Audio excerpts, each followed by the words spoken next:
Hello everyone, once again very warm welcome to our channel. This is Barkha ma'am, your AppTech Guru. So my dear class 12th students, भाई finally इंतजार खत्म हो चुका है। आप सभी के रिक्वायरमेंट के अकॉर्डिंग क्लास 12th की धमाकेदार शुरुआत हो चुकी है, जिसमें IP, IT, CS, AI सभी सब्जेक्ट के वीडियो लेक्चर्स आपको एकदम free of cost with free of notes मिल रहे हैं आपकी अपनी बरखा मैम के चैनल पर। तो यदि क्लास 12th को फोड़ कर आना चाहते हो, बोर्ड एग्जाम में अपना झंडा लहरा कर आना चाहते हो, 100 में से 100 मार्क्स लेकर आना चाहते हो, तो बिल्कुल सही प्लेटफॉर्म पे आए हो, क्योंकि आज के सेशन में हम कंटिन्यू कर रहे हैं class 12th IP informatics practices book code 065 unit 1 को। यूनिट 1 जिसका नाम है पाइथन पेंडास 1, इसका पहला पार्ट ऑलरेडी आपको मिल चुका है, कुछ एक हफ्ते पहले मैंने डिस्कस किया था, है ना। वीडियो आने में थोड़ी देरी हो गई है, कोई बात नहीं, मेरी तबीयत खराब हो गई थी, ठीक है, इस चक्कर में होता है कभी कभी।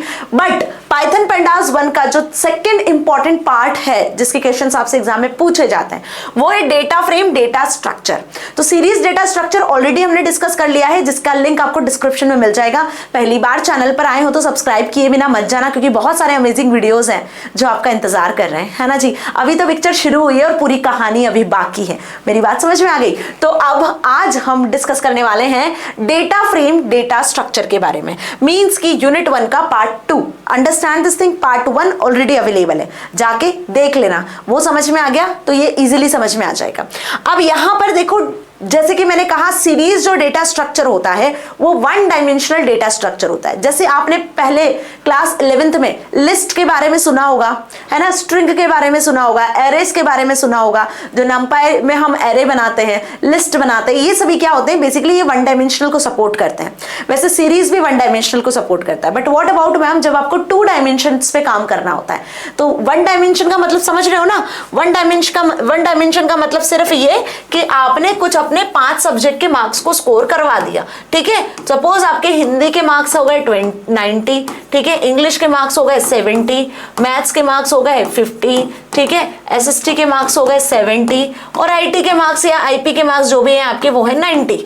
ओके, तो आपने इस तरीके से एक लिस्ट बना दी, एक एरे बना दी, या आप इसको बोल सकते हो कि ये आपने एक सीरीज बना दी, ठीक है। तो ये वन डायमेंशनल डेटा स्ट्रक्चर हुआ। Now what is data frame? Data frame is 2 dimensional data structure. Data frame क्या होता है? एक 2 डायमेंशनल डेटा स्ट्रक्चर होता है। तो पाइथन पेंडास लाइब्रेरी में 3 डेटा स्ट्रक्चर होते हैं। पहला होता है सीरीज, दूसरा होता है डेटा फ्रेम और तीसरा होता है पैनल। सीरीज और डेटा फ्रेम जो है वो आपके सिलेबस में है, आपको पढ़ना है क्लास 12th में, लेकिन जो पैनल डेटा स्ट्रक्चर है वो आपके सिलेबस में नहीं है, वो हमें नहीं पढ़ना, उसके क्वेश्चंस भी एग्जाम में नहीं आएंगे।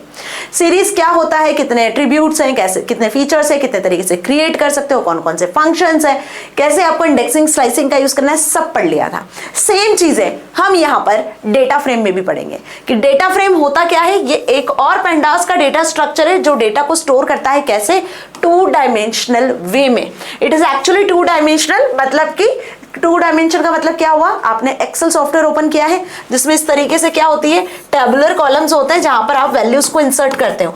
सो दिस इज 2 डायमेंशन, जिसमें आप देखोगे कि आपको रो और कॉलम दोनों दिखते हैं। ये देखो, ये क्या है? ये सभी रोज हैं, ROWS, रिकॉर्ड जहां एंटर करते हो, and these all are columns. ये क्या है? सभी कॉलम्स है। तो जब रो और कॉलम के फॉर्मेट में डेटा आप स्टोर करते हो तो इस तरीके के स्ट्रक्चर को क्या कहते हैं हम? 2 dimensional structure, just like Excel spreadsheet, okay, जिसमें लेबल्ड अरे होता है। एक्चुअली में जितनी भी वैल्यूज होती है वो ऑर्डर्ड कलेक्शन में सेव होती है, ठीक है। अब यहाँ पे रो के भी इंडेक्स होते हैं, कॉलम के भी इंडेक्स होते हैं, मतलब जैसे सीरीज में एक ही इंडेक्स होता है ना, यहाँ पे रो के अलग इंडेक्सेस होते हैं, कॉलम के अलग इंडेक्सेस होते हैं, और जो इंडेक्सेस होते हैं वो डिफॉल्ट 0 से स्टार्ट होते हैं।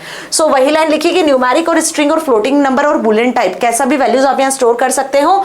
And since data frame data structure is like 2 dimensional array, now let us understand in detail. Data frame, a 2-dimensional labeled array like pandas data structure, stores order collection of columns that can store different data type values. Okay, आगे बात समझ में, definition लिखकर आ जाओगे exam में आई तो। Now 2-dimensional array is an array in which each element is itself an array. मतलब यदि मैं नंपाई एरे की बात करूं तो नंपाई एरे में आप एनडी एरे तक क्रिएट कर सकते हो, 1 डायमेंशनल, 2 डायमेंशनल, 3 डायमेंशनल, ऐसे एन डायमेंशन तक आप एरेस को क्रिएट कर सकते हो। तो ये जो डेटा फ्रेम है ये क्या है? एक तरीके से 2 डायमेंशनल अरे ही है। समझ में आई मेरी बात? सो 2 डायमेंशनल अरे is an array in which each element is itself an array. For instance या for example हम बात करें कि किसी array में a of mn element है तो m by n total elements या इतने रो या इतने कॉलम एग्जिस्ट करेंगे, ठीक है, क्लियर हुआ। टोटल वैल्यूज निकालनी होगी तो m इंटू एन कर दोगे। अब जैसे फॉर एग्जांपल यहाँ पे समझो, ये एक टेबुलर स्ट्रक्चर आपको यहाँ पे विजिबल हो रहा है, ठीक है। यहाँ पे कितनी रो है, 0 1 2 3, एक -1 तक, m -1 तक रो होगी। यहाँ 0 1 2 3 n -1 तक कॉलम होंगे। m -1 से रो को इंडिकेट कर रहे हैं, n -1 से कॉलम को इंडिकेट कर रहे हैं। If I am talking about this particular cell, if I am talking about this cell, तो ये कौन से रो पर है, फर्स्ट रो पर है, सेकंड कॉलम पर है। तो क्या कहेंगे कि ये कौन से कॉलम रो पर है, ये 1 और 2, पहली रो और दूसरे कॉलम पर है। कहां पर है ये, पहली रो और दूसरे कॉलम पर है। If I am talking about this, तो इसको क्या कहोगे आप, ये n-1 और 1 पर लोकेटेड है। पहले रो आता है फिर कॉलम आता है, तो पहले row that is 1 and column that is 2। Okay, तो पहले रो का नाम आएगा फिर कॉलम का नाम आएगा। तो इसी तरीके से आप हर एक एलिमेंट की लोकेशन का पता लगा सकते हो उसके रो और कॉलम इंडेक्स के बेसिस पर। तो मैम ये तो बात हो गई किसकी, डेटा फ्रेम के डेटा स्ट्रक्चर की, कि ये कैसा होता है। अब इसकी क्या खासियत है, आखिर इसके फीचर्स क्या है, क्वेश्चन एग्जाम में ये भी आता है, ठीक है। डेटा फ्रेम होता क्या है, इसके क्या फीचर्स है। तो बेटा इट हैज 2 इंडेक्सेस, ठीक है। सीरीज में एक ही इंडेक्सेस होता है, लेकिन डेटा फ्रेम में 2 इंडेक्सेस होते हैं। सीरीज में एक इंडेक्स होता है, डेटा फ्रेम में रो और कॉलम होता है, इसलिए यहां पर 2 इंडेक्सेस होते हैं। आई बात समझ में।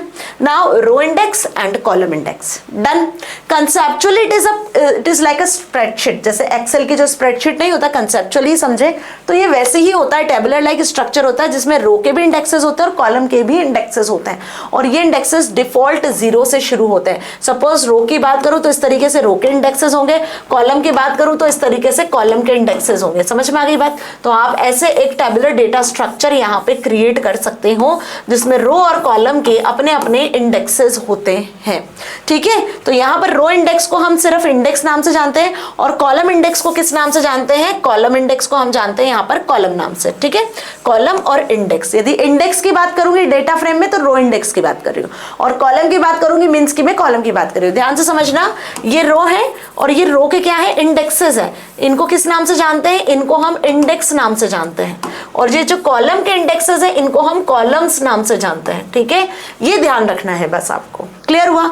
Now the indexes can be numbered as letters और स्ट्रिंग्स। अब ये 0 1 2 3 4 तो डिफॉल्ट होता है, ये नंबर्स भी हो सकते हैं, लेटर्स भी हो सकते हैं, स्ट्रिंग भी हो सकते हैं, है ना। किसी भी टाइप से आप इनको क्रिएट कर सकते हो। Now there is no condition of having all the data of same type across columns, it's columns can have different type of data. ये भी बिल्कुल जरूरी नहीं कि कॉलम में एक ही जैसा वैल्यू हो, मतलब सारे इंटीजर वैल्यू ही हो, सारे स्ट्रिंग टाइप के वैल्यूज ही हो। डिफरेंट टाइप की वैल्यूज भी जो है डेटा फ्रेम सपोर्ट करता है। हो सकता है कि यहाँ पर सपोज ये मैंने एक टेबल लिया है जहां पर हम क्या बोले, जहां पर हम ये बात कर रहे हैं कि भाई यहां पर आ जाएगा सीरियल नंबर, यहां आ जाएगा नेम स्टूडेंट का, यहां उसकी क्लास, और यहाँ पे सपोज हम यहाँ पर उसका फादर नेम लिख लेते हैं। तो अब देखो यहाँ पे सीरियल नंबर में 1 आएगा, नेम में जो भी नाम होगा वो आएगा, क्लास सपोज 10th का स्टूडेंट है, फादर नेम जो भी उसका फादर नेम है। तो ये इंटीजर, ये कैरेक्टर, ये इंटीजर, ये कैरेक्टर। तो इंटीजर कैरेक्टर अलग अलग टाइप की वैल्यूज को आप डेटा फ्रेम में स्टोर करवा सकते हो। इट इज नॉट नेसेसरी कि एक सिंगल टाइप की वैल्यू ही हो। You can easily change it's value, that is value mutable. अब आप डेटा फ्रेम में किसी भी वैल्यू को बदल सकते हो। किसी स्टूडेंट के फादर्स के नेम में स्पेलिंग मिस्टेक है, उसको चेंज करना है कर सकते हो। किसी स्टूडेंट्स की क्लास गलती से आपने 9th एंटर कर दी, वो 10th में था, उसको बदल सकते हो। तो जितनी वैल्यूज होती है ना डेटा फ्रेम में, ऑल कैन बी म्यूटेबल, सारी वैल्यूज म्यूटेबल होती हैं। ओके, यू कैन ऐड और डिलीट रो और column in the data frame. Data frame का साइज भी म्यूटेबल होता है, वैल्यूज भी म्यूटेबल होती है, साइज भी म्यूटेबल होता है। मतलब आप चाहो तो यहाँ एक नया कॉलम भी ऐड कर सकते हो, आप चाहो तो यहाँ एक नई रो भी ऐड कर सकते हो, क्योंकि इसका साइज म्यूटेबल होता है, साथ ही साथ इसकी वैल्यू भी म्यूटेबल होती है। मतलब डेटा फ्रेम के अंदर जितनी वैल्यूज है उनको भी बदल सकते हो, डेटा फ्रेम में रो कॉलम को एक्सटेंड या डिक्रीज भी कर सकते हो, ठीक है। अब आखिर ये डेटा फ्रेम क्रिएट कैसे करें मैम, ये तो समझ में आ गया, थोड़ा बेसिक जो पार्ट था वो मैंने समझा दिया, है ना। अब इसको क्रिएट करना है तो कैसे क्रिएट करोगे। सो data frame object can be created by passing data in this 2 dimensional format, और इसके लिए आपको इंपोर्ट करना होगा सबसे पहले pandas लाइब्रेरी को। व्हाई?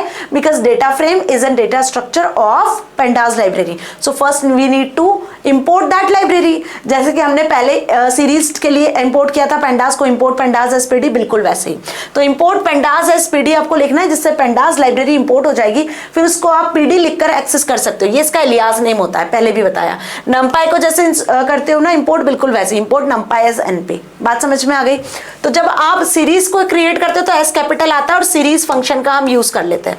यहाँ पर दो वैल्यूज आप दे सकते हो, सीरीज की डेटा वैल्यूज दे सकते हो और सीरीज का इंडेक्स दे सकते हो, है ना। ये दो बेसिकली पैरामीटर यहाँ पे सीरीज में होते हैं। इसको एक्सेस कैसे करते हो, पीडी डॉट सीरीज लिखकर। Why PD is there, because हमने पेंडास लाइब्रेरी को पीडी के फॉर्मेट में इंपोर्ट किया हुआ है। अब सपोज एस नाम का एक सीरीज ऑब्जेक्ट बना लिया तो ये सीरीज का काम होता है। सेम ऐसे ही हम डेटा फ्रेम को भी क्रिएट करते हैं। ध्यान रखना, सीरीज में एस कैपिटल होता है, डेटा फ्रेम में डी और एफ कैपिटल होता है, ठीक है। तो यहां जिस फंक्शन का यूज करेंगे डेटा फ्रेम को क्रिएट करने के लिए वो डेटा फ्रेम फंक्शन होगा। तो डेटा फ्रेम ऑब्जेक्ट का नाम लिख दिया, सपोज डीएफ नाम लिख दिया। पेंडास लाइब्रेरी का पीडी डॉट लिखो या पेंडास डॉट लिखो, it depends, dot data frame function. अब यहाँ पे आपको कॉलम के इंडेक्सेस भी देने होते हैं, रो के इंडेक्सेस भी देने होते हैं और डेटा स्ट्रक्चर भी लिखना होता है, ठीक है। क्योंकि ऑब्वियस सी बात है कि इसमें रो और कॉलम दोनों चीजें होती है, तो उसके इंडेक्सेस को भी आपको यदि स्पेसिफाई करना है तो कर सकते हो, अदरवाइज इट इज ऑप्शनल। तो यहाँ पे इंडेक्स मतलब रो इंडेक्स की बात कर रहे हैं और कॉलम मतलब कॉलम इंडेक्स की बात कर रहे हैं। तो यहाँ बाकायदा लिस्ट के फॉर्मेट में, देखो लिस्ट के फॉर्मेट में आप इंडेक्सेस को स्पेसिफाई कर सकते हो। Again it is optional also, ठीक है। तो इतना समझ में आया। अब सबसे पहले क्रिएट करते हैं हम क्या, एक एम्प्टी डेटा फ्रेम, ठीक है। एम्प्टी डेटा फ्रेम जिसमें कोई वैल्यूज नहीं होंगी, ठीक है जी। So please note that when you pass no argument to data frame function, pandas will create an empty data frame. जब आप डेटा फ्रेम में कोई आर्गुमेंट पास नहीं करते हो, यहाँ भी हमने 3 आर्गुमेंट देखे, डेटा, कॉलम्स एंड इंडेक्स। यदि आर्गुमेंट पास नहीं करते हो, नॉर्मली आपने क्या किया, नॉर्मली आपने कर लिया इंपोर्ट, क्या कर लिया, इंपोर्ट पेंडास एस पीडी, ठीक है। आपने पेंडास को एसपीडी के फॉर्मेट में इंपोर्ट करा और फिर df1 नाम की एक डेटा फ्रेम बनाई, pd dot data frame function का यूज कर रहे हो, उसमें कोई पैरामीटर पास नहीं कर रहे हो, मींस जस्ट लाइक दैट। आपने लिखा df1 नाम से एक डेटा फ्रेम ऑब्जेक्ट बना लिया और यहां लिख रहे हो pd dot data frame function. जैसे सीरीज यूज करते हैं वैसे डेटा फ्रेम फंक्शन को यूज करेंगे, ये ई है ना। और फिर ब्रैकेट, इस ब्रैकेट में कुछ भी पास नहीं कर रहे हैं। तो जो डेटा फ्रेम क्रिएट होगी df1 नाम की, वो कैसी होगी, एम्प्टी डेटा फ्रेम होगी, उसमें कोई भी वैल्यूज नहीं होगी। वो क्रिएट जरूर होगी लेकिन विदाउट वैल्यू क्रिएट होगी, इसलिए इसको कहते हैं हम empty data frame with no indexes and no columns. Clear. Now अब और कितने तरीके से आप डेटा फ्रेम क्रिएट कर सकते हो, तो बेटा सीरीज को तो कुछ 2-4 तरीके से क्रिएट कर सकते हैं, लिस्ट का यूज करके, अलग अलग वैल्यूज का यूज करके, नंपाई अरे का यूज करके क्रिएट कर लिया। बट डेटा फ्रेम को आप डिक्शनरी, लिस्ट ऑफ डिक्शनरीज और अदर डेटा फ्रेम के थ्रू, मतलब बहुत सारे तरीके होते हैं डेटा फ्रेम को क्रिएट करने के। पहला तरीका है 2 dimensional dictionaries having list of dictionaries and ND arrays और सीरीज ऑब्जेक्ट, ठीक है। फिर 2 dimensional ND arrays, series type object and another data frame object. मतलब आप सीरीज से भी डेटा फ्रेम को क्रिएट कर सकते हो। आप यहां पर किसका यूज कर सकते हो, एनडी अरेज का यूज कर सकते हो डेटा फ्रेम को क्रिएट करने के लिए। आप यहां पर डिक्शनरीज और लिस्ट ऑफ डिक्शनरीज का यूज कर सकते हो डेटा फ्रेम को क्रिएट करने के लिए। ये 4 से 5 तरीके जो मैं अब आपको प्रैक्टिकली भी बताऊंगी, ठीक है। सबसे पहले देखते हैं creating a data frame from 2D dictionary having values are list and ND arrays. मतलब आप यहां पर क्या कर रहे हो, आप एक ऐसी डिक्शनरी बना रहे हो जिसके अंदर जो वैल्यूज होगी डिक्शनरी की वो लिस्ट में होगी। अंडरस्टूड, मतलब डिक्शनरी ऑफ लिस्ट का हम यहाँ यूज कर रहे हैं। कुल मिला के बात समझ में आई। देखो डिक्शनरी क्या होता है, डिक्शनरी बेसिकली एक की वैल्यू पेयर होता है। यहाँ पे की होती है, कॉलन लगा के यहाँ वैल्यू लिखते हैं, ठीक है। जैसे सीरीज में आपने देखा होगा की इंडेक्सेस बन जाते हैं। सीरीज में डिक्शनरी से की, हमने सीरीज भी क्रिएट किया था, तो जितने कीज थी वो सभी इंडेक्स बन चुके थे सीरीज के, और जो वैल्यूज थी वो सीरीज की वैल्यू बन गई थी। बिल्कुल वैसे ही यहाँ भी होता है।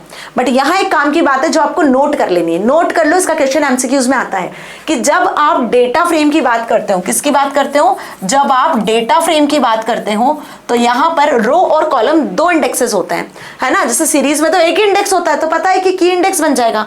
बट जब 2 इंडेक्स की बात हो गई तो ये जो की है ये किसका इंडेक्स बनेगा, रो का इंडेक्स या कॉलम का इंडेक्स, जल्दी बताओ। तो यहां पे जो की होता है वो हमेशा कॉलम इंडेक्स बनता है। क्या बनता है, कॉलम इंडेक्स। ध्यान रखना, कॉलम इंडेक्स। समझ में आ गई बात। तो एक डिक्शनरी में जो कीज आपने प्रोवाइड किए वो कॉलम के इंडेक्सेस बनेंगे, और वैल्यू में बेसिकली इस वैल्यू में हम क्या यूज करने वाले हैं, इस वैल्यू में हम यूज करेंगे अब यहाँ पे लिस्ट का, ठीक है। तो डिक्शनरी ऑफ लिस्ट के थ्रू अब यहाँ पे हम एक डिक्शनरी क्रिएट करेंगे। जैसे यहाँ लिखा हुआ है डिक्ट1 नाम की एक डिक्शनरी जिसमें स्टूडेंट की है और उसके अंदर आपने फिर क्या किया है, जहां वैल्यू लिखनी है वहां पे आपने एक लिस्ट प्रोवाइड कर दी, रुचिका, नेहा, मार्क, ज्योतिर्लिंग, गुरजियत और जमाल, ठीक है। इस नाम से आपने 4-5 बच्चों की एक लिस्ट प्रोवाइड कर दी। फिर मार्क्स नाम की दूसरी कीज बनाई, उसमें स्टूडेंट के मार्क्स भी प्रोवाइड कर दिए वही सेम लिस्ट में। फिर स्पोर्ट नाम की एक और की बनाई जिसमें cricket, badminton, football, athletics, kabaddi, जिस भी गेम को वो लोग खेलते हैं उस गेम का नाम लिख दिया और डिक्शनरी 1 को प्रिंट करवा लिया। ये डिक्शनरी 1 आपकी प्रिंट हो गई।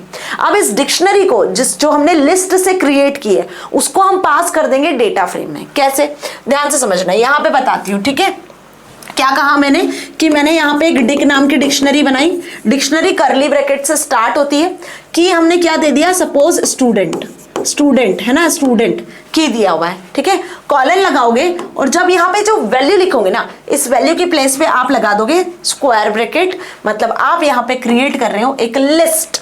Understood this thing now. इसके बाद में इसको हम क्या करते हैं, इसके बाद इसको हम कॉमा से सेपरेट कर लेते हैं। अब स्टूडेंट के नाम जो आपको लिखना है, राम, श्याम, मोहन, ठीक है।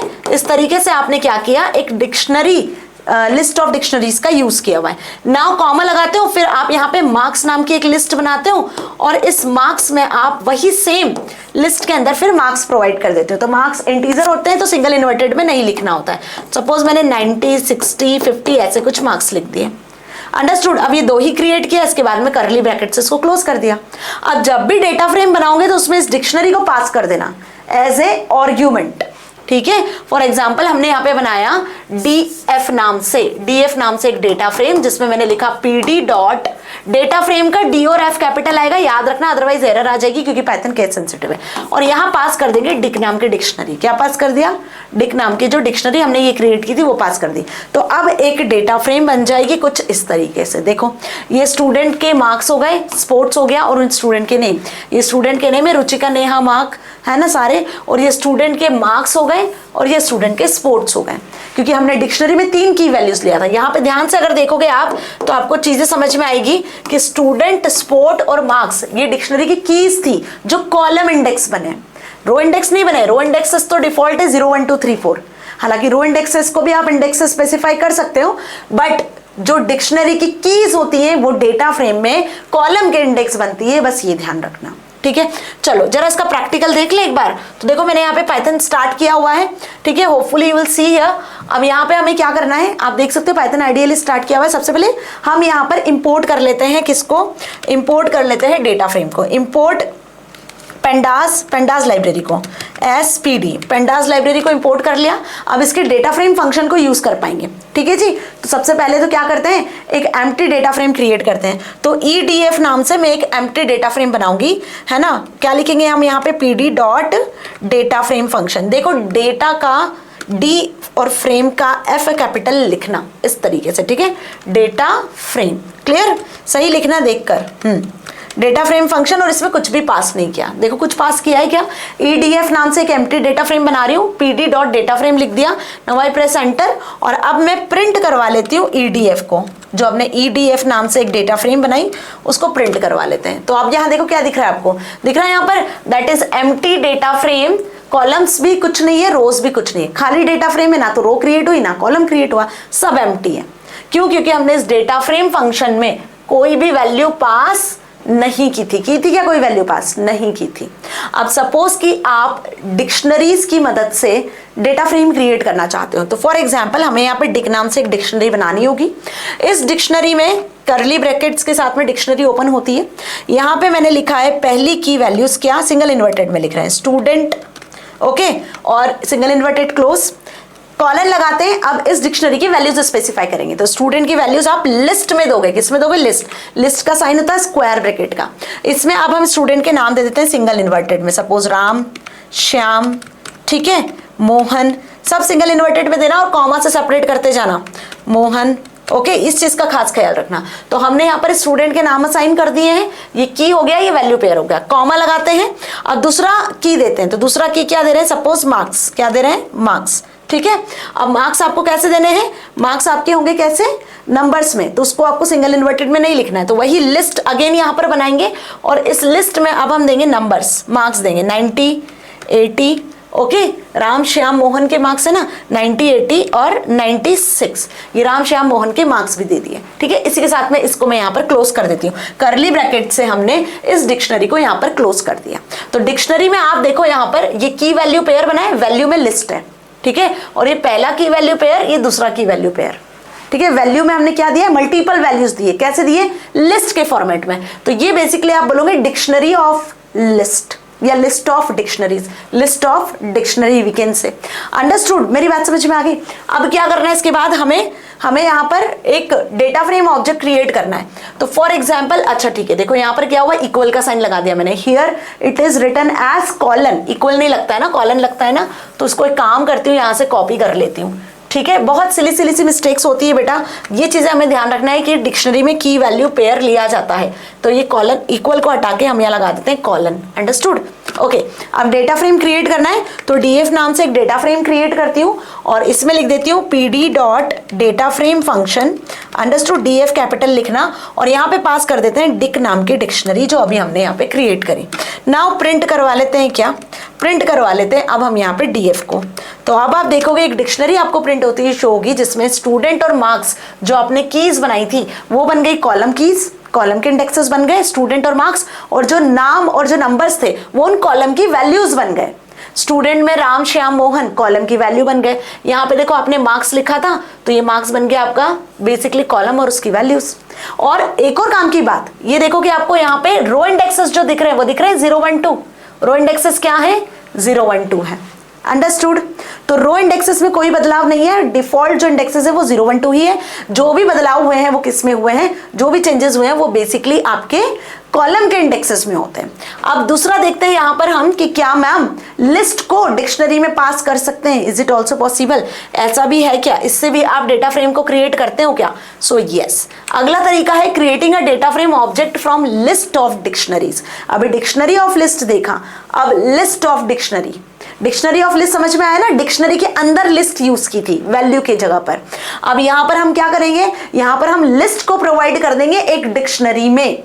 कुल मिला के समझ में आई बात। So if you pass 2D list having dictionaries as an element, now to pandas.dataframe function it will create a data frame object which such that inner dictionary keys will becomes the columns and inner dictionary values will make rows। कैसे, okay let's see the example. देखो यहाँ पर क्या हुआ है, topper ए नाम से एक डिक्शनरी बनाई, टॉपर बी नाम से एक डिक्शनरी बनाई, टॉपर सी नाम से एक डिक्शनरी बनाई, टॉपर डी नाम से भी एक डिक्शनरी बना दी। ठीक है, 4 डिक्शनरीज यहाँ पर क्रिएट किए, चारों डिक्शनरीज को एक लिस्ट में, टॉपर्स नाम की एक लिस्ट है उसमें प्रोवाइड कर दिया। ये डिक्शनरी 1, 2, 3, 4 टॉपर ए बी सी डी। अब क्या होगा, इस लिस्ट को आप कहाँ प्रोवाइड कर दोगे, ये जो लिस्ट का नाम है, टॉपर लिस्ट का जो नाम है, इसको आपने प्रोवाइड कर दिया डेटा फ्रेम फंक्शन में। तो यहाँ जो भी आपने डिक्शनरी में कीज दी हुई थी वो कॉलम इंडेक्स बन गई। यहाँ देखो roll number name marks, roll number name marks, ये बन गए कॉलम इंडेक्सेस। और जो रो इंडेक्सेस है वो 0, 1, 2, 3 ही है, और जो जो इनके अंदर वैल्यूज थी वो सभी उस कॉलम की पर्टिकुलर वैल्यूज बन चुकी हैं। ठीक है, इसको देखना है प्रैक्टिकली, समझना है कि क्या वाकई में काम कर रहा है इस तरीके से। तो चलो क्रिएट कर लेते हैं। अभी हम यहाँ पर 4 की जगह जो 2 ही डिक्शनरीज क्रिएट करते हैं। ठीक है, तो मैं यहाँ पर dic1 नाम से एक डिक्शनरी क्रिएट करती हूँ। ठीक है, क्या करना है आपको, अब यहाँ पर डिक्शनरी क्रिएट करना है।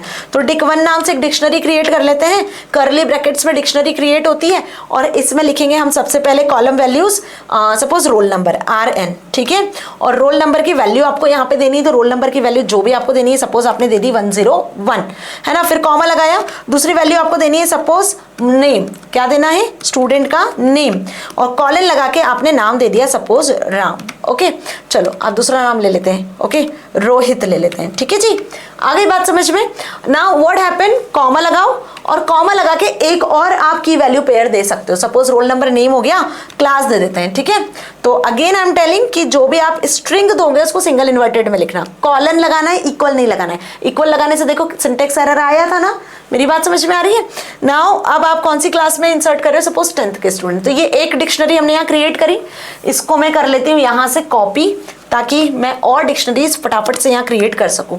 रोल नंबर को हम बदल देते हैं, यहाँ पर रोल नंबर कर देते हैं 102, रोहित का नाम कर देते हैं बदल के रोम्या। ठीक है जी, और क्लास 10 को चेंज कर देते हैं यहाँ पर क्लास 9 में। तो मैंने यहाँ पर 2 डिक्शनरीज क्रिएट कर ली। अब इन दोनों डिक्शनरी को मुझे पास करना है किसमें, लिस्ट में। तो अब एल नाम की एक लिस्ट बनाती हूँ, एल नाम की लिस्ट, जिस लिस्ट में क्या कर रहे हैं हम, इन dic1 dic2 को पास कर देंगे। अच्छा, दोनों ही dic1 नाम से बन गई है क्या, क्लियर। तो एक काम करते हैं, यहाँ पर इसमें पास कर देते हैं dic1 को, अंडरस्टूड। तो एक ही देखना आप, एक ही आपको दिखेगी। यहाँ पे दोनों ही डिक्शनरी dic1 नाम से बन गई है, आप dic1 dic2 नाम से बनाना, ठीक है। तो मैंने यहाँ पे dic1 को पास कर दिया डिक्शनरी 1 को, ओके जी, और एंटर प्रेस किया, ठीक है। अभी जो डिक्शनरी थी वो लिस्ट में आ चुकी है। अब हम क्या करते हैं, सबसे पहले डेटा फ्रेम ऑब्जेक्ट को क्रिएट कर लेते हैं। तो df2 नाम से एक डेटा फ्रेम ऑब्जेक्ट बनाती हूँ, pd dot data frame function के बारे में लिख देते हैं हम, है ना। और इसमें बेसिकली एल को पास कर देते हैं, किसको, इस लिस्ट को हमने यहाँ पर पास कर दिया। नाउ प्रिंट कर लेते हैं अब क्या, df2 नाम का data frame function. Now I press enter. As you see, dic1 नाम से मैंने दोनों डिक्शनरी बनाई हुई थी, आप चाहो तो दोनों dic1 को भी लिख सकते हो, क्योंकि पाइथन क्या है आपका, म्यूटेबल साइज का। यहाँ पे जो डिक्शनरी वो भी म्यूटेबल होती है और लिस्ट भी म्यूटेबल होती है, तो इट कैन चेंज, क्लियर। अब आप चाहो तो यहाँ पर बहुत सारी डिक्शनरीज को क्रिएट कर सकते हो। ये तो मैंने एक ही डिक्शनरी यहाँ क्रिएट की हुई है, आप बहुत सारी डिक्शनरीज को क्रिएट करो, लिस्ट में कॉमा लगा के उन डिक्शनरी का नाम लिख दो और उस लिस्ट को पास कर दो। So this is what, this is about list of dictionaries. समझ गए, चलो आगे बात समझ में। Now creating data frame object from 2D ND अरे। अभी numpy एरे की मदद से भी हम डिक्शनरी को क्रिएट कर सकते हैं, पता है। अभी numpy एरे की मदद से क्रिएट करना है तो पहले numpy को आपको क्या करना होगा, इंपोर्ट करना होगा। कैसे, अभी देखो numpy जो अरे होता है उसको इंपोर्ट करने का तरीका होता है इंपोर्ट numpy एज np, ठीक है जी। अब numpy के अपने फंक्शंस होते हैं। सपोज आप यहाँ से एक n नाम से numpy एरे क्रिएट कर रहे हो, आपने लिखा np डॉट एरे फंक्शन। यदि एरे फंक्शन का यूज करोगे तो यहाँ आपको डेटा वैल्यूज देनी पड़ेगी, ठीक है। आप यहाँ पे np डॉट अरेंज फंक्शन का भी यूज कर सकते हो, तो इसमें आपको वैल्यूज देनी पड़ेगी। सपोज कि आप 0 से या 10 से स्टार्ट करना चाहते हो और कहाँ तक लेकर जाना चाहते हो, 100 तक लेकर जाना चाहते हो, एक एक स्टेप से मूव करना है आगे, तो 10 और 100 दो। तो यहाँ पे जो अरे क्रिएट होगी वो कैसे क्रिएट होगी, 10, 20, 30 अप टू 90 तक, लास्ट वैल्यू एक्सक्लूड हो जाती है, ठीक है। और यहाँ पर अरे में आप बकायदा लिस्ट में भी एलिमेंट दे सकते हो, यहाँ पे आप 2D अरे को भी स्पेसिफाई कर सकते हो। तो यहाँ देखो क्या लिखा है, np डॉट अरे 1 2 3 4 5 6, एक 2D अरे का यूज किया और बताया कि जितने भी एलिमेंट है वो सब इंटीजर टाइप के हैं, इंटीजर 32 टाइप के हैं।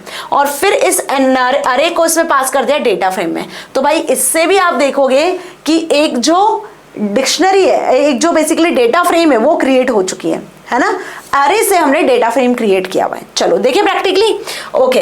तो कहाँ आ जाते हैं, वापस से हम आ जाते हैं पाइथन पर, और यहाँ पर अब क्या क्रिएट करेंगे हम, सबसे पहले इंपोर्ट करेंगे, किसको इंपोर्ट करेंगे, numpy को। Import numpy as np, done. इतना समझ में आया।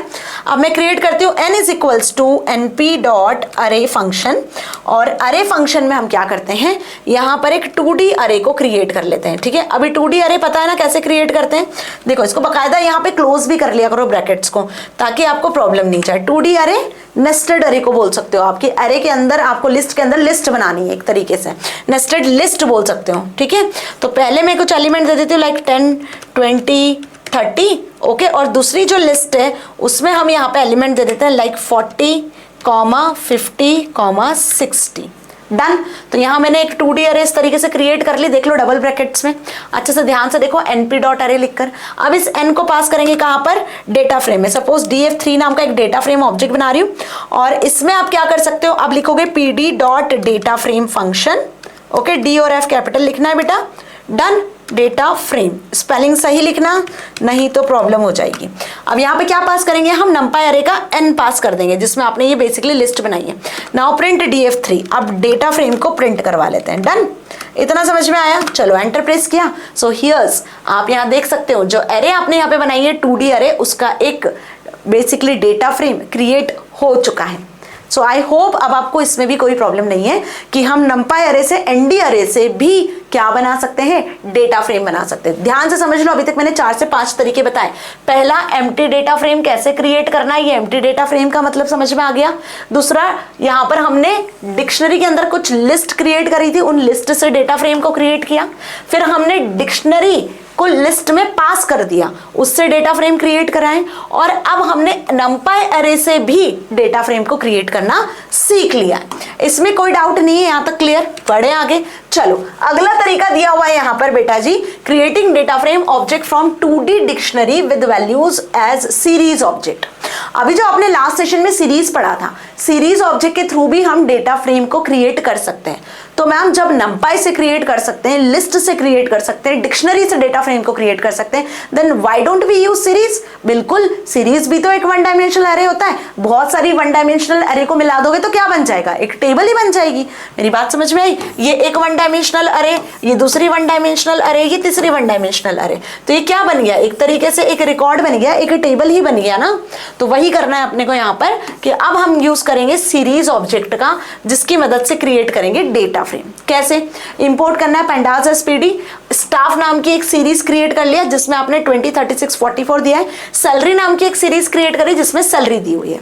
ठीक है, अब आपने एक डिक्शनरी बनाई स्कूल नाम की, जिसमें आपने people colon staff amount colon salary, आपने की वैल्यू पेयर यहाँ पे पास कर दिए। तो ये जो सीरीज थी उसको आपने डिक्शनरी की इस वैल्यू में पास किया, दूसरी सीरीज को यहाँ पे डिक्शनरी की वैल्यू में पास कर दिया ना। उसके बाद DF4 नाम से डेटा फ्रेम बनाई जिसमें स्कूल नाम की डिक्शनरी को पास कर दिया। अब क्या होगा ऐसा करने से? ऐसा करने से बेसिकली आपका जो डेटा फ्रेम है वो क्रिएट हो जाएगी with the help of the series. तो सीरीज की जो वैल्यूज थी उससे देखो आप यहाँ पर एक बेसिकली डेटा फ्रेम क्रिएट हो चुकी है। तो इट इज ऑल्सो इजी कि आप डिक्शनरी के अंदर जो वैल्यू दे रहे हो उस वैल्यू में सीरीज को पास कर सकते हो। मतलब इसको आप कुल मिला के ऐसे भी लिख सकते हो, ध्यान से समझो। सपोज डी नाम की एक डिक्शनरी बनाई और इस डिक्शनरी में हमने यहाँ पर लिखा सपोज स्टूडेंट नेम। ठीक है, अभी क्या कर रहे थे? लिस्ट बना रहे थे, यहाँ पे वैल्यूज की जगह पे लिस्ट। अब यहाँ पे हम लिख देंगे pd.series फंक्शन, वैल्यूज में सीरीज फंक्शन में वैल्यू पास कर देंगे। सीरीज फंक्शन में आपने सपोज यहाँ पे 10, 20, 30 पास कर दिया। ठीक है जी, तो अब ये क्या हुआ? ये एक सीरीज के थ्रू डेटा वैल्यूज क्रिएट हो गई। अंडरस्टूड? कॉमा लगाया, अब स्टूडेंट के बाद सपोज आपने लिखा यहाँ पर मार्क्स, है ना? तो मार्क्स के बाद में आप फिर यहाँ पे pd.series में क्या पास कर रहे हो? pd.series में कुछ वैल्यूज यहाँ पास कर दे रहे हो, सपोज 90, 80, 40। अंडरस्टूड? और इसी के साथ में डिक्शनरी को क्लोज कर दिया। तो जैसे हमने डिक्शनरी में वैल्यूज की जगह पर लिस्ट दिया था, वैसे ही आप वैल्यूज की प्लेस पर सीरीज ऑब्जेक्ट का भी यूज कर सकते हो, और इसकी मदद से भी आप क्या कर सकते हो? डेटा फ्रेम को क्रिएट कर सकते हो। कैसे? चलो देखते हैं प्रैक्टिकली। बहुत ध्यान से समझना, यही बता रही हूं आपको। ठीक है, क्या बताया मैंने? कि हम यहाँ पर क्रिएट करेंगे सबसे पहले एक डिक्शनरी। सो बेटा डी नाम से एक डिक्शनरी मैंने बना ली है, और इसके अंदर अब हम क्या क्रिएट करने वाले हैं? इसके अंदर अब हम क्रिएट करने वाले हैं यहाँ पर सीरीज ऑब्जेक्ट को। ठीक है, करली ब्रैकेट्स में डिक्शनरी बनानी है। सपोज मैंने यहाँ पर एक की वैल्यू पेयर लिया है रोल नंबर RN। ठीक है जी, और इसकी जो वैल्यूज है वो हम इंटीजर में देंगे, कॉलन लगा देते हैं। और अब यहाँ पे लिख रहे हैं pd.series फंक्शन। सीरीज फंक्शन की मदद से आप वैल्यूज को दोगे। सीरीज फंक्शन लिखा है, देखो S कैपिटल है, यहाँ पे रोल नंबर दिया सपोज 100, 200 और 300, ये तीन वैल्यूज मैंने दे दिया, करली ब्रैकेट्स क्लोज। और इसी के साथ में देखो यहाँ पर एंगुलर ब्रैकेट्स और आपके जो स्क्वायर ब्रैकेट और पैरेंथेसिस थे वो क्रॉस किया, कॉमा लगाया। ये तो एक हो गया आपका, एक सीरीज की वैल्यू हो गई और उसका इंडेक्स हो गया। ये सीरीज का इंडेक्स बनेगा रोल नंबर, और ये सीरीज की वैल्यू होगी। तो एक वन डायमेंशनल सीरीज हमने डिक्शनरी के फॉर्म में क्रिएट करा। अब इसको 2 डायमेंशन बनाना है, तो यहाँ पे सपोज मैंने स्टूडेंट के मार्क्स भी लिख दिए। ठीक है, अब कॉलन लगाती हूँ और यहाँ पे फिर लिखती हूँ pd.series फंक्शन। ठीक है, अब यहाँ पे आप देखो सीरीज फंक्शन में हम क्या पास करने वाले? एक और लिस्ट पास करेंगे जिसमें हम स्टूडेंट के मार्क्स देंगे, लाइक 90, 80, 85। डन। तो यहाँ पे आप देखो मैंने 2 सीरीज फंक्शन यूज करे, pd.series फंक्शन यहाँ भी यूज किया, यहाँ भी यूज किया। किसमें? डिक्शनरी की वैल्यूज में। तो डिक्शनरी की ये जो कीज है मार्क्स और रोल नंबर, ये बन जाएंगे कॉलम इंडेक्स, और कॉलम की जो वैल्यूज है वो इस सीरीज से आप कॉलम की वैल्यूज को डिफाइन करोगे। अब क्या करना है? इस डिक्शनरी को पास कर देना है डेटा फ्रेम में। तो सपोज DF4 नाम का एक डेटा फ्रेम ऑब्जेक्ट बनाती हूँ। ठीक है, क्या करते हैं हम? DF4 नाम से एक डेटा फ्रेम ऑब्जेक्ट बनाते हैं और इसमें लिख देते हैं pd.data frame। ओके, स्पेलिंग ध्यान से लिखना। और इस डेटा फ्रेम फंक्शन में हम पास कर देते हैं डी नाम की डिक्शनरी को। डन। और क्या करवाना है? अब लास्ट में प्रिंट करवाना है और चेक करना है कि ma'am data frame object create हुआ है कि नहीं। तो DF4 नाम से डेटा फ्रेम ऑब्जेक्ट को करवा लिया print. So here's the answer. देखो डेटा फ्रेम क्रिएट हो गई। With the help of series we create this data frame. तो चाहो तो लिस्ट पास करो, चाहो तो डिक्शनरी में वैल्यूज दो, चाहो तो डिक्शनरी में सीरीज दो, भाई आपका एक अल्टीमेटली डेटा फ्रेम ही क्रिएट होना है। ठीक है जी, कोई डाउट नहीं, यहाँ तक अच्छे से समझ में आ गया है।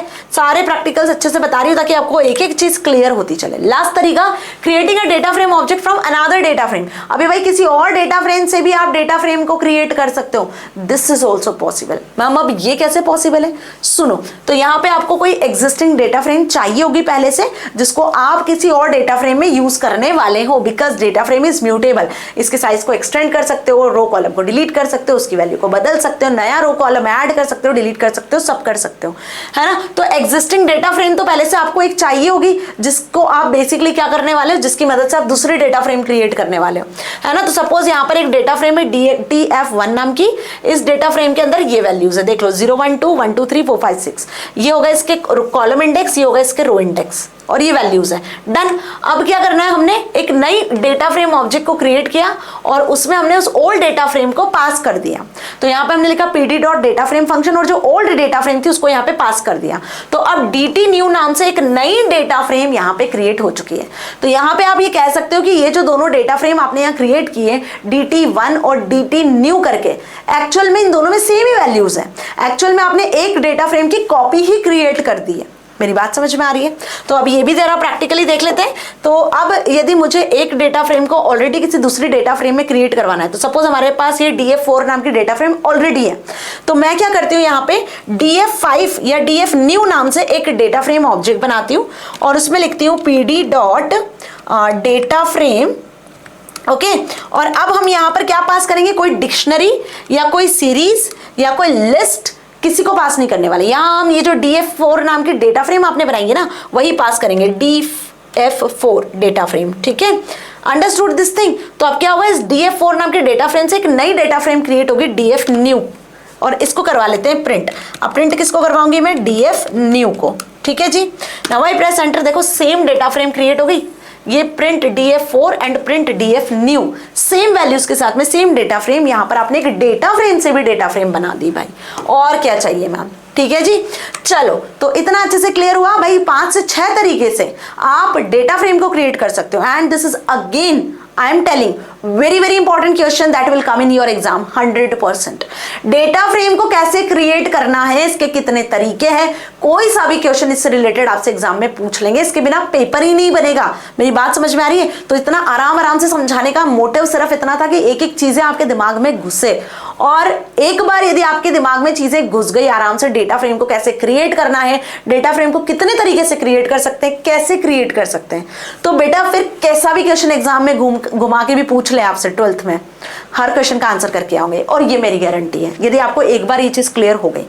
अब डेटा फ्रेम के कुछ एट्रीब्यूट्स होते हैं, बिल्कुल वैसे ही जैसे सीरीज के एट्रीब्यूट्स होते हैं ना, वैसे ही डेटा फ्रेम की आपको इंडेक्सेस एक्सेस करना है, वैल्यूज एक्सेस करना है, डेटा फ्रेम में टोटल नंबर ऑफ वैल्यूज कितनी है वो एक्सेस करना है। तो भाई इन सभी के लिए हम डेटा फ्रेम के एट्रीब्यूट्स का यूज करते हैं। कैसे यूज करोगे, डेटा फ्रेम ऑब्जेक्ट का नाम लिखोगे, डॉट लगाओगे और एट्रीब्यूट का नाम, सपोज DF नाम की डेटा फ्रेम है, डॉट लगाओगे और उसका एट्रीब्यूट का नाम लिख दोगे, जो भी एट्रीब्यूट आपको यूज करना है वो डॉट लगा के हम एट्रीब्यूट को एक्सेस करते हैं, डॉट ही लगा के हम फंक्शन को भी एक्सेस करते हैं। ठीक है, एग्जीक्यूट करवाते हैं। अब कौन कौन से इंडेक्स होते हैं, देखो इंडेक्स नाम का एक इंडेक्स होता है जो कि आपको रो इंडेक्सेस रिटर्न करता है, कॉलम्स नाम का एक एट्रीब्यूट होता है जो आपको कॉलम्स के इंडेक्सेस रिटर्न करेगा। तो इंडेक्स रो लेबल को रिटर्न करेगा, कॉलम्स कॉलम लेबल्स को रिटर्न करेगा। एक्सेस नाम का यदि आप एट्रीब्यूट यूज करते हो, मतलब df.access, df.index, df.columns, तो ये आपको एक्सेस रिटर्न करेगा, return the list representing both axes, axis 0, axis 1। Axis 0 मतलब रो एक्सेस की बात कर रहे हैं, एक्सेस 1 मतलब कॉलम एक्सेस की बात कर रहे हैं। ठीक है, कॉलम इंडेक्सेस की। यदि आपको ये पता करना है कि आपके जो डेटा वैल्यूज है डेटा फ्रेम में वो किस टाइप की है, इंटीजर है, फ्लोट है, तो डी टाइप का यूज कर सकते हो। D type returns the data frames data type, कि डेटा टाइप कैसा है। साइज देखना है आपको कि साइज क्या है डेटा फ्रेम का, तो आप साइज नाम का भी जो एट्रीब्यूट है उसका यूज कर सकते हो। Now come to the next, that is shape. Shape मतलब कितने रो कितने कॉलम है, तो ये आपको डायमेंशनली शेप रिटर्न करेगा। पहले 1 डायमेंशनल, फिर 2 डायमेंशनल, मींस कि पहले आपको रो की वैल्यू रिटर्न करेगा, फिर कॉलम की वैल्यू रिटर्न करेगा। ठीक है, कुछ इस तरीके से शेप रिटर्न होता है। सपोज आपने 2x4 की वो बनाई है डेटा फ्रेम, तो यहाँ पे 2 रो को डिनोट करेगा, 4 कॉलम को डिनोट करेगा। ठीक ठीक है। वही वैल्यूज की बात करें कि डेटा फ्रेम के अंदर कितनी वैल्यूज है, यदि सिर्फ आपको वैल्यूज चाहिए विदाउट कॉलम्स तो आप वैल्यूज नाम के एट्रीब्यूट का यूज करोगे। आपकी डेटा फ्रेम एम्प्टी है या नहीं है तो वो चेक करना है तो एम्प्टी नाम का एट्रीब्यूट यूज करोगे। It returns the answer whether the data frame is empty और नॉट, ठीक है, ट्रू और फॉल्स रिटर्न करेगा। नाउ एंडिम, एंडिम ये रिटर्न करेगा कि जिस ऑब्जेक्ट पे आप काम कर रहे हो वो कितने डायमेंशन का है। सपोज सीरीज पे काम कर रहे हो तो एंडिम 1 रिटर्न करेगा, डेटा फ्रेम पे काम कर रहे हो तो एंडिम 2 रिटर्न करेगा। Why? Series is 1 dimensional and data frame is 2 dimensional. यदि आपको डेटा फ्रेम के एलिमेंट को रो से कॉलम में और कॉलम को रोज में कन्वर्ट करना है तो इसको कहते हैं हम ट्रांसपोज। तो यहाँ पे आप ट्रांसपोज के लिए टी नाम के एक इंडेक्स का यूज कर सकते हो, ठीक है। अब ये होते क्या है ये तो समझ में आ गया मैम, और कितने जो बेसिक इंपॉर्टेंट एट्रीब्यूट्स है वो भी समझ में आ गया। सारे एट्रीब्यूट समझ में आ गए ना, index, columns, axes, d type, size, values, shape, empty, ndim, T. T for transpose, row को कॉलम में, कॉलम को रो में कन्वर्ट करना, ध्यान रखना, ठीक है। अब कैसे, इनको रन भी करके दिखाऊंगी, ध्यान से समझना, ठीक है। डीएफएन नाम की एक डेटा फ्रेम बना ली भाई, ये डीएफएन नाम की एक डेटा फ्रेम है जिसमें रो के इंडेक्सेस एज, नेम, सेक्स है, और वहीं जो कॉलम है, कॉलम के जो इंडेक्सेस है वो है मार्केटिंग और सेल्स, और ये हो गई इसकी value 25, 24, Neha, Rohit, male, female. Okay ji, चलो आगे बढ़ते हैं। अब करना क्या है, retrieving values properties of data frame object by using attributes, ठीक है। पहला एट्रीब्यूट यूज करा हमने यहाँ पे डीएफएन डॉट इंडेक्स का। जब आपने लिखा डीएफएन डॉट इंडेक्स तो भाई क्या मिल गया आपको, सारे रो इंडेक्सेस यहाँ पे मिल गए। देखो इंडेक्स मतलब रो इंडेक्स, वही एज नेम वाले सारे।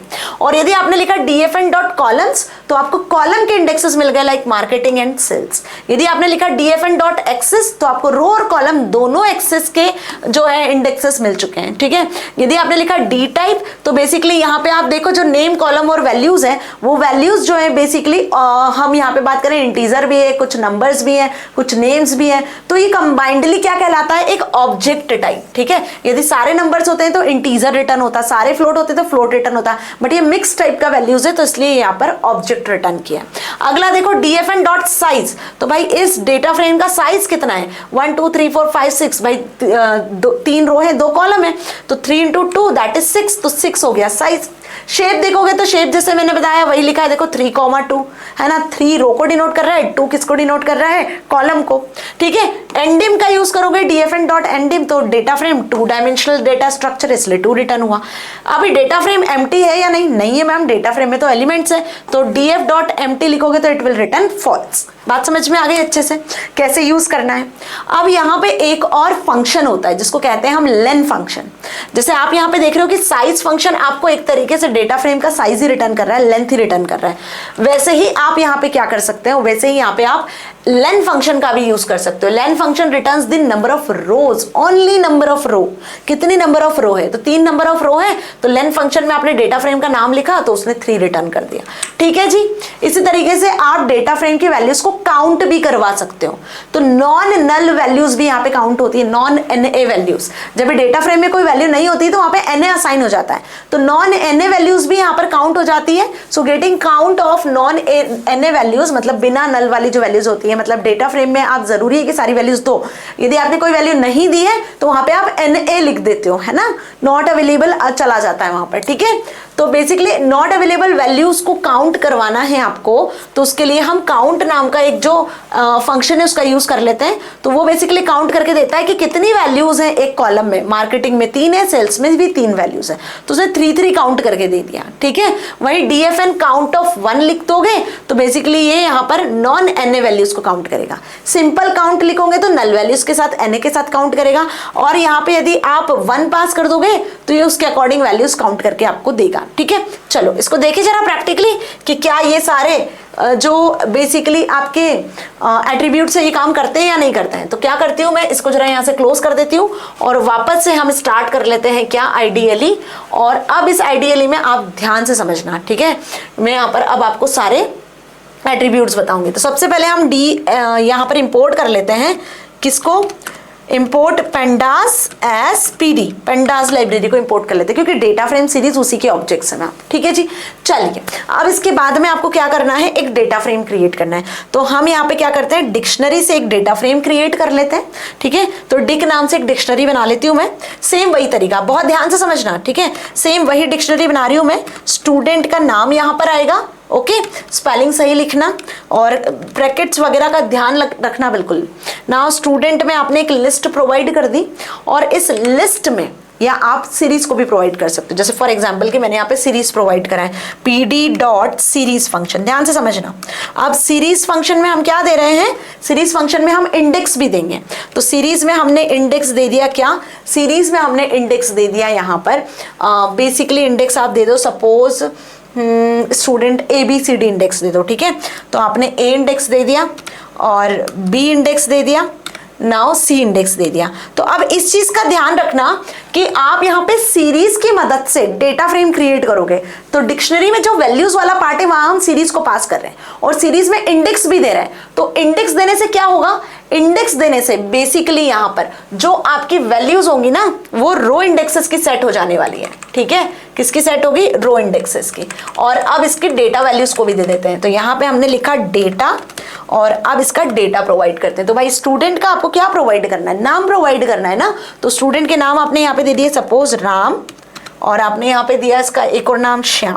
ओके जी, चलिए इतना समझ में आया। तो फिलहाल हमने यहाँ पर एक एंट्री कंप्लीट कर ली है। क्या कंप्लीट कर ली है, यहाँ पर हमने फिलहाल एक एंट्री जो है वो कंप्लीट कर ली है, ठीक है जी। ये राम को यहाँ पर सिंगल इन्वर्टेड से क्लोज करना है। ओके, तो एक एंट्री कंप्लीट हुई, इसको मैं कर लेती हूँ यहाँ से कॉपी। क्या कर लेती हूँ उसको कॉपी, ताकि इतना पूरा कोड सही साट आप वापस लिख सकते हो। कंट्रोल-C से इसको कॉपी कर लेती हूँ एंड हियर्स द पैरेंथेसिस को क्लोज कर ले सीरीज फंक्शन की, कॉमा लगाते हैं और अब कंट्रोल-V से दूसरा हम यहाँ पर एंटर करेंगे। तो सेकेंड वाला स्टूडेंट के बाद आ जाएगा सपोज स्टूडेंट के मार्क्स। क्या आ जाएंगे, स्टूडेंट के मार्क्स, ठीक है जी। नाउ pd.series में वही ABC index as it is रहेंगे और चाहो तो आप यहाँ पे नाम एक और बढ़ा दो, राम श्याम, और एक और लिख दो सपोज मोहन भी लिख दो। ओके, चलिए भाई समझ में आ गया। अब यहाँ पे आपको डेटा देना है तो आपको यहाँ पे अब देने मार्क्स। तो मार्क्स आप कैसे दोगे, जो आपका मन करे वो मार्क्स दे देना, 90, 100, 80, है ना, क्या फर्क पड़ता है, राइट। तो ये डिलीट हो गया। चलो यहाँ मार्क्स दे देते हैं हम 70, 80 और 90। सो हियर्स बेसिकली देखा जाए तो मैंने बेसिकली एक डिक्शनरी सीरीज की मदद से, जिसमें रो और कॉलम इंडेक्स दोनों हमने स्पेसिफाई कर दिए, वो क्रिएट कर दिए, ठीक है। एंटर प्रेस करती हूँ, देखो भाई बिना एरर के प्रॉपर्ली रन हो गया कोड, कोई एरर नहीं है। अब क्या करना है हमको, यहाँ पर एक डेटा फ्रेम क्रिएट करना है। df is equals to data frame object को क्रिएट कर लेते हैं, pd.data_frame, है ना, F कैपिटल लिखना, डन। और इसमें पास कर देते हैं डिक नाम की डिक्शनरी को। पास कर दिया मैंने डेटा फ्रेम में डिक नाम की डिक्शनरी। एंटर प्रेस कर ले, देख ले सही लिखा है। ओके, नाउ प्रिंट करवाते हैं। अब हम यहाँ पर क्या प्रिंट करवाते हैं, df नाम की डेटा फ्रेम को। So here's the data frame. अब ध्यान से देखो, रो इंडेक्सेस जो आपने सीरीज में इंडेक्सेस दिए थे वो बदल के आ चुके हैं। मतलब देखो स्टूडेंट और मार्क्स जो की वैल्यू थी वो तो आपकी स्टूडेंट मार्क्स है ही, लेकिन मैंने यहाँ पर सीरीज में इंडेक्स भी स्पेसिफाई किए थे जो हम लास्ट क्लास में पढ़ चुके हैं। तो यहाँ पे वो रो के इंडेक्सेस बन गए ABC। अब इस डेटा फ्रेम पे हम अप्लाई करेंगे एक एक जो एट्रीब्यूट्स हमने देखे। सपोज मैंने प्रिंट फंक्शन में लिखा df.index, भाई हमें सिर्फ इंडेक्स चाहिए। तो जब आपको सिर्फ इंडेक्स चाहिए तो रो के इंडेक्सेस रिटर्न हुए, here are the row indexes that is ABC। इसलिए मैंने यहाँ पे रो इंडेक्सेस भी क्रिएट किए ताकि आपको चीजें समझ में आए। वैसे डिफॉल्ट रो इंडेक्सेस क्या होंगे, 0, 1, 2, डन। अब आप एक और प्रिंट स्टेटमेंट लगाते हो और उसमें लिखते हो कॉलम, ठीक है। तो आपने यहाँ पे लिखा df.columns, ठीक है जी। कॉलम्स की स्पेलिंग क्या लिखोगे, COLUMN, है ना, कॉलम्स। ऐसा आएगा क्या, चलो देख लेते हैं एस लगाकर, अदरवाइज एरर तो आ ही जानी है, नहीं आ रही है। कॉलम्स की स्पेलिंग ध्यान रखना, COLUMNS, कभी कभी OUMNS भी होता है ना कॉलम्स की स्पेलिंग में, तो यही लिखना। अब कॉलम के इंडेक्सेस क्या है, स्टूडेंट और मार्क्स, तो वो इंडेक्सेस आ गए। वैल्यूज चाहते हो तो वैल्यूज भी आ जाएगी। तो प्रिंट फंक्शन में आपने लिखा df.values, ठीक है। तो अभी क्या होगा, यहाँ पर वैल्यूज रिटर्न करके दे देगा। देखो राम 70, श्याम 80, मोहन 90, लिस्ट के फॉर्मेट में। तो ये रो इंडेक्सेस रिटर्न किया इंडेक्स ने, ये कॉलम इंडेक्सेस रिटर्न किया कॉलम्स ने, और ये वैल्यूज ने रिटर्न कर दिया वैल्यूज। अभी शेप और साइज भी देखना है तो this is also possible. Print में आप लिख देते हो df.size, ठीक है जी। और जब आपने df.size लिखा, स्पेलिंग सही देख लेना एक बार, डन। एंटर प्रेस करोगे तो देखो कितने एलिमेंट है यहाँ पे, 3 2 जा 6, भाई 2 रो है और 2 कॉलम है और 3 रो है, तो 3 2 जा 6, 6 is the answer. Here's the answer of size, df.size। अब रिटर्न करते हैं, हम चेक करवाते हैं शेप को। तो प्रिंट में हम लिख लेते हैं df.shape, ओके जी। क्या लिखा, शेप, और एंटर प्रेस करती हूँ तो 3,2 3 रो 2 कॉलम, ध्यान रखना 3 रो 2 कॉलम, इस हिसाब से उसने शेप रिटर्न कर दिया। क्लियर हुआ। अब यदि आपको क्या करना है, इसके अलावा भी यहाँ पर आपको सपोज डायमेंशन चेक करना है, तो आपने लिखा प्रिंट फंक्शन में df.ndim, एंडिम क्या करके देगा, डायमेंशन चेक करके दे देगा, ठीक है, bracket close. So here's the 2 dimensional data structure data frame ना, तो इसने क्या रिटर्न कर दिया, देखो यहाँ पे 2, ठीक है। ऐसे बहुत सारे जो अभी तक हमने देखे वो सब आप यहाँ पे यूज कर सकते हो, इट डिपेंड्स कि आपको क्या यूज करना है। सपोज प्रिंट फंक्शन में आप लेन चलाते हो फंक्शन, तो len लेन फंक्शन में यदि आपने df को पास कर दिया डेटा फ्रेम को, तो अब देखो वो लेंथ रिटर्न कर देगा, तो हियर्स द लेंथ इज 3, मतलब कि 3 रो है, रो रिटर्न करी है। अंडरस्टूड। लेंथ फंक्शन ने क्या रिटर्न किया, रो रिटर्न किए, कितनी नंबर ऑफ रोज है। क्लियर हुआ ना, सारे सब अच्छे से समझ में आ रहे हैं। अब आपकी डेटा फ्रेम एम्प्टी है या नहीं है ये देखना है, तो प्रिंट में आप लिखते हो क्या, df.empty, है ना, यदि एम्प्टी होगी तो ट्रू रिटर्न होगा, नहीं होगी तो फॉल्स रिटर्न होगा। अभी ऑब्वियस हमने यहाँ डेटा फ्रेम में तो मैम नंबर्स वगैरह सब दिए हुए हैं, स्टूडेंट के नाम दिए हुए हैं, तो डेटा फ्रेम तो एम्प्टी है नहीं, that's why it returns false. यदि कोई डेटा फ्रेम एम्प्टी क्रिएट करते हो और फिर इस पर्टिकुलर एट्रीब्यूट को यूज करोगे तो ये ट्रू रिटर्न करेगा। तो ऑलमोस्ट मैंने सारे यहाँ पर आपको एट्रीब्यूट्स बता दिए। अब आप एट्रीब्यूट्स को यूज जरूर करके देखना। सपोज कि आप यहाँ पे काउंट का यूज कर लो, काउंट फंक्शन भी अभी हमने देखा, प्रिंट में लिख लेते हैं हम काउंट, और नॉर्मली काउंट को अभी ब्लैंक यूज करना, ठीक है। कैसे यूज करोगे, df.count लिखकर, अंडरस्टूड, df.count लिखकर इसको यूज करना है। एंटर प्रेस करो तो देखो उसने ये दे दिया कि भाई स्टूडेंट और मार्क्स में 3-3 वैल्यूज है, 3 स्टूडेंट के नाम है और 3 मार्क्स की वैल्यूज है, तो 3-3 काउंट करके दे दिया। अंडरस्टूड। अभी काउंट में 1 दोगे तो ये नॉन एन वैल्यूज को भी काउंट करके दे देगा। वैसे ये जो काउंट फंक्शन है जिसमें वेरिएबल, जिसमें कोई आर्गुमेंट नहीं देते हो, ये एन वैल्यूज के साथ काउंट करेगा। विदाउट एन वैल्यूज काउंट करवाना है तो काउंट फंक्शन में 1 वैल्यू दोगे। तो count, len, ndim, shape, size, values, columns, index, approximately हमने सारे एट्रीब्यूट्स को यहाँ पर रन करके देख लिया है। एंड अब आपको इन एट्रीब्यूट्स में भी कोई डाउट नहीं होगा, है ना जी। अब एक और इंपॉर्टेंट एट्रीब्यूट बचा है जिसका नाम है ट्रांसपोज। रो को कॉलम में, कॉलम को रो में कन्वर्ट करना। फॉर एग्जाम्पल मैंने लिखा है यहाँ पे राम, श्याम और मोहन, है ना, देखा था आपने, और यहाँ मैंने इनके मार्क्स लिखे हैं 90, 80 और 70। ये स्टूडेंट है और ये इनके मार्क्स है, और यहाँ हमने लिखा है ABC, ये इंडेक्सेस दिया है। तो जब आप लिखते हो ना df.t, ठीक है, ट्रांसपोज फंक्शन का यूज कर लेते हो, तो इस स्टेटमेंट को लिखने से क्या होगा, ABC जो कि आपकी रो है वो बन जाएंगे कॉलम, और जो आपके कॉलम्स हैं स्टूडेंट और मार्क्स वो बन जाएंगे रो। समझ में आई बात। तो यहाँ पर आपके जो स्टूडेंट के नाम है वो इस तरीके से आएंगे, राम, श्याम, मोहन, 90, 80 और 60। ये कहलाता है आपका ट्रांसपोज, जैसे आप यहाँ पे देख पा रहे हो। लिखना क्या है आपको, डेटा फ्रेम का नाम लिखना है और ट्रांसपोज लिख देना है, ठीक है। चलो ये और जरा रन करके देख ले मैम, तो क्रिस्टल क्लियर हो जाएंगी चीजें। Okay done. तो यहाँ पे लिखते हैं हम क्या, प्रिंट फंक्शन में df.t, अच्छा t कैपिटल लिखना, इस चीज का खास ख्याल रखना, ठीक है, ट्रांसपोज का t कैपिटल। अभी देखो स्टूडेंट मार्क्स आपको कॉलम दिख रहे हैं, ABC रो है, अब ये बदल जाएंगे, ट्रांसपोज से बदल गए। यहाँ ध्यान से देखो, रो बन गए कॉलम और कॉलम बन गए रो। t for transpose, capital T का यूज करना। ओके, तो कोई डाउट नहीं है, ये भी समझ में आ गया ट्रांसपोज का भी। तो अब इसी के साथ में इस सेशन को यहाँ खत्म करती हूँ। अभी डेटा फ्रेम खत्म नहीं हुआ है, लेकिन ये सेशन खत्म हुआ है। यदि डेटा फ्रेम को पूरा समझाऊंगी बेटा तो ये सेशन आपका 2 से 2.5 घंटे का चला जाएगा, है ना। तो हम क्या करेंगे, डेटा फ्रेम को अगले सेशन में पूरा कंप्लीट करेंगे। अभी सिर्फ हमने इतना समझा है कि डेटा फ्रेम को क्रिएट कितने तरीके से करना है और इसके कौन कौन से एट्रीब्यूट्स हैं, फीचर्स हैं। अब आपके दिमाग में क्वेश्चन आ रहा होगा, क्या मैम डेटा फ्रेम की किसी एक वैल्यूज को एक्सेस कर सकते हैं? डेटा फ्रेम को आपने कहा म्यूटेबल होता है, इसके साइज को इंक्रीज या डिक्रीज कर सकते हो, इसमें एलिमेंट्स को भी ऐड ऑन कर सकते हो। तो ये कब करेंगे और कैसे करेंगे, अगली वीडियो में, ठीक है। तो नेक्स्ट वीडियो को मिस मत करना, जिसमें मैं एडिंग, मॉडिफाइंग, रीनेमिंग, डिलीटिंग और सारी चीजों को बताने वाली हूँ विद प्रैक्टिकल, जैसे आज समझाए। ओके जी, तो अगले सेशन में मिलेंगे। टिल देन स्टे हैप्पी, और हाँ, चैनल को सब्सक्राइब नहीं किया है तो don't forget to subscribe the channel. Okay ji.